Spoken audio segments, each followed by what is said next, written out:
इस वक्त ईरान के अंदर जो हालात हैं उस हवाले से मैं जानना चाहता हूं।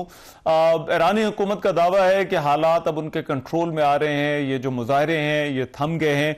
इस वक्त सूरत हाल क्या है? क्या वाकई हालात ऐसे हैं कि इनको कंट्रोल अभी ईरानी हुकूमत के कंट्रोल में है?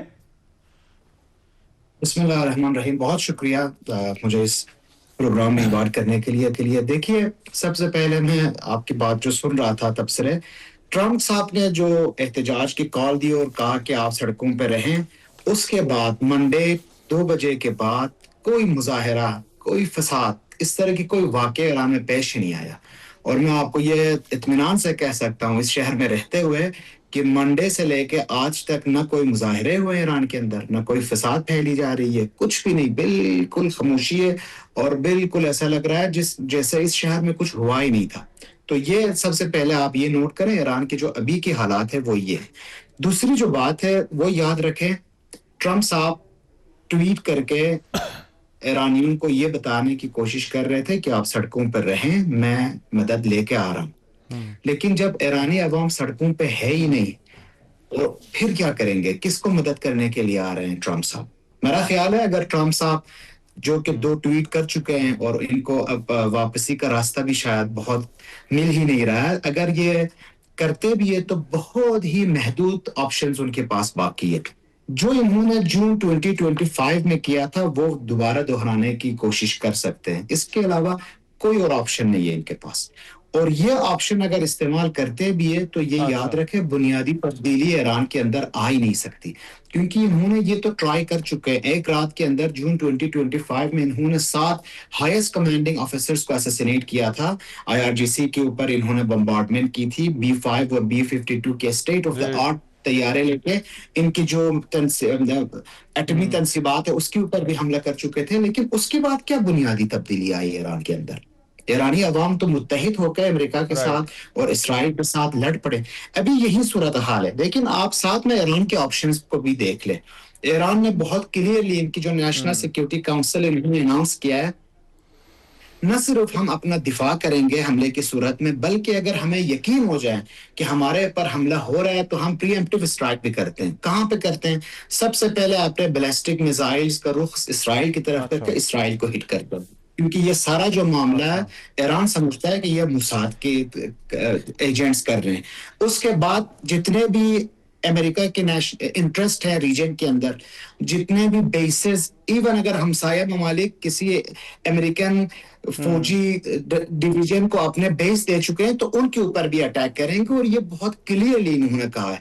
कतर को भी कहा हुआ है, दुबई को, UAE को भी, और सारे जितने भी यहाँ पे मुल्क हैं सबको क्लियरली बताया गया है कि अगर आपके अड्डे हमारे खिलाफ इस्तेमाल हुए तो हमारे बैलिस्टिक मिसाइल्स आपकी सरजमीन पे जरूर गिरेंगे।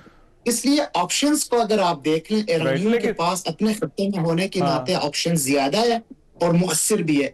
अमेरिकन के पास ऑप्शंस बहुत महदूद है।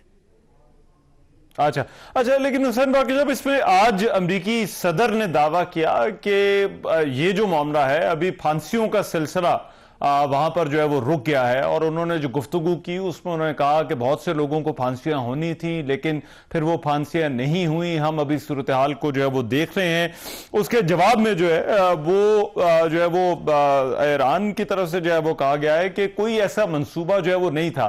तो ये फांसियों के हवाले से जो बयानात हैं और मुजाहिरीन के हवाले से, इसको किस तरह से देखते हैं? क्या सूरत हाल क्या है? क्या वाकई ईरान की हुकूमत का कोई प्लान था कि मुजाहिरीन को जो गिरफ्तार हुए हैं या जिनका ट्रायल हुआ है उनको कोई बड़े पैमाने पर फांसियां दी जानी थी? देखें, ईरान में 28 दिसंबर से 8 जनवरी तक मुजाहरे होते रहे और हजारों लोग निकले सड़कों पे। लेकिन 28 दिसंबर से 8 जनवरी तक एक भी बुलेट फायर नहीं हुआ, ना कोई मारा गया ईरान के अंदर, ना कोई सिक्योरिटी एहलकार जख्मी हुआ, ना कोई लोगों के ऊपर गोली बरसाई गई। लेकिन 8 जनवरी से 10 जनवरी 3 रातों के अंदर मुजाहरे नहीं रहे। ये इख्तिशाश, फारसी का लफ्ज़ इख्तिशाश है, हम फसादात कहते हैं। ये फसादात में चले गए, ये खाने जंगी बनाने की कोशिश की गई। कोई भी गवर्नमेंट, कोई भी सिक्योरिटी एहलकार जब एक मुजाहरे خانے جنگی کی طرف بڑے، فسادات کی طرف بڑھے، چاہے پاکستان ہو چاہے یو ایس ہو، وہ تو نمٹیں گے اس کے ساتھ. تو انہوں نے بالکل ایک منظم طریقے سے فسادیوں کے ساتھ اور ٹیررسٹ جو آرگنائزیشنز تھے ان کے ساتھ انہوں نے نمٹا بھی ہے، ان کو ہلاک بھی کیا ہے، ان کی جو کور نیٹ ورکس تھے ان کو بھی پکڑا ہے. ان میں لوگ بھی شہید ہو گئے ہیں، لوگ بھی زخمی ہوئے ہیں، اور ٹیررسٹ کے جو اہلکار، وہ جو ان کے نمائندے تھے وہ بھی مارے گئے ہیں. لیکن ایران نے کبھی مظاہروں کو پھانسی تو نہیں دی ہے. یہ پھانسی دینے تھے. ایران پھانسی اگر دینا ہو تو موساد کے ایجنٹس کو ضرور دے گا، جس طرح جون 2025 کے بعد انہوں نے دی ہے. اگر کوئی وہاں پہ غدار ٹرائل ہوگا، اگر ٹرائل کے بعد ثبوت ہو جائے کہ ثابت ہو جائے یہ غدار ہے، تو ضرور اس کو پھانسی دے گا.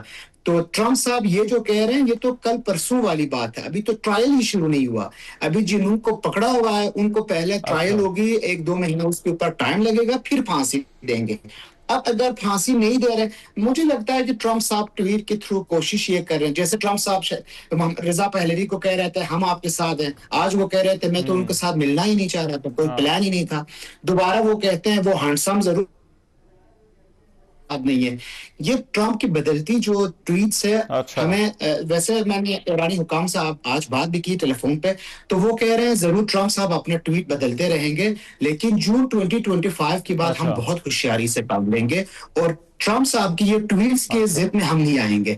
ہم بالکل تیار ہیں کہ اگر فورن انٹروینشن ہوتا ہے تو پھر ہمارے پاس جو ہے اپنے سالمیت کے لیے، اور ہم تیار ہیں شہادتیں دینے کے لیے بھی. اچھا ایران کے ساتھ کیونکہ ہمسائیگی میں بہت سے مسلمان ممالک ہیں، اور وہاں پر ان میں سے کچھ مسلمان ممالک میں جس طرح سے قطر کی میں نے العدید جو ہے وہ بیس کا بھی جو ہے وہ بتایا، وہاں پر جو ہے وہ امریکی فوجی اڈے ہیں. ایران کی طرف سے کہا جا رہا ہے کہ ممکنہ ٹارگٹ اگر امریکہ کی طرف سے کوئی کارروائی کی جا سکتی ہے تو یہ اڈے ہو سکتے ہیں. اب یہ جو دوسری طرف ان ممالک کی طرف سے بھی امریکہ سے اپیل کی جا رہی ہے کہ کوئی براہ راست فوجی کارروائی جو ہے وہ نہ کی جائے. اس معاملے پر ایران کی حکومت اور ایران کی حکومت کے ریلیشنز اور ان کی جو کمیونیکیشن ہے وہ کس طرح سے ہے، اور اس کے جواب میں جو ہے وہ رسپانس کیا آ رہا ہے؟ دیکھیں، جس طرح آپ نے بدرستی اشارہ کیا، جون 2025 میں ایران نے قطر کے اوپر العدید بیس کے اوپر اسٹرائک کی. ٹھیک ہے، دیکھیں ایران پہلے ہی کہہ رہا ہے کہ اگر آپ کا بیس ایران کے خلاف استعمال ہوگا، آپ کے خلاف اپنے میزائل استعمال کریں گے. اگر ہم مسلمان ہیں تو کیا آپ مسلمان نہیں ہیں؟ اور اگر آپ مسلمان ہیں تو ہم کیا مسلمان نہیں ہیں؟ اگر آپ اپنے بیس امریکہ کے ہاتھوں دے رہے ہیں تو ہم آپ کے اوپر وار نہیں کر رہے، آپ کے اوپر فائر نہیں کر رہے، ہم امریکن بیس کے اوپر کر رہے ہیں. اگر امریکن بیس ہزاروں کلومیٹر دور آپ کی سرزمین پہ ہے تو اس میں ہمارا کیا قصور ہے؟ آپ اپنا بیس نہ دے دیں امریکن کو. جو بیس ہمارے ہمسایہ ملک اپنے بیس امریکن کو دے رہا ہے تو آپ کے ہمسائے کے اوپر وار کریں، تو پھر اس کے بعد ہمسایگی کی بات نہیں رہے گی. ایران ہمیشہ یہ کہہ چکا ہے ہمسایگی بالکل برقرار ہے، ہم ہمسایوں کے ساتھ بہترین ریلیشن چاہتے ہیں، لیکن جب ہمسایہ ملک اپنے اڈے امریکن کے ہاتھوں دے دے تو اس سے اگر ہمارے خلاف کوئی بھی کارروائی ہوگی تو ہم ضرور اس کے جواب بھی کارروائی کریں گے، اس کے اوپر بیلسٹک میزائلز فائر کریں گے. وہ یہ جو تعلقات ہے، جب آپ تعلقات کو بیس دینے کے بعد ختم کریں گے تو ایران تو ایک طرفہ تعلقات کا قائل نہیں ہوگا. تعلقات ہمیشہ دو طرفہ ہوتے ہیں. رائٹ، بہت شکریہ. محمد حسین باقری ہمارے ساتھ موجود تہران سے ہمیں جوائن کر رہے تھے.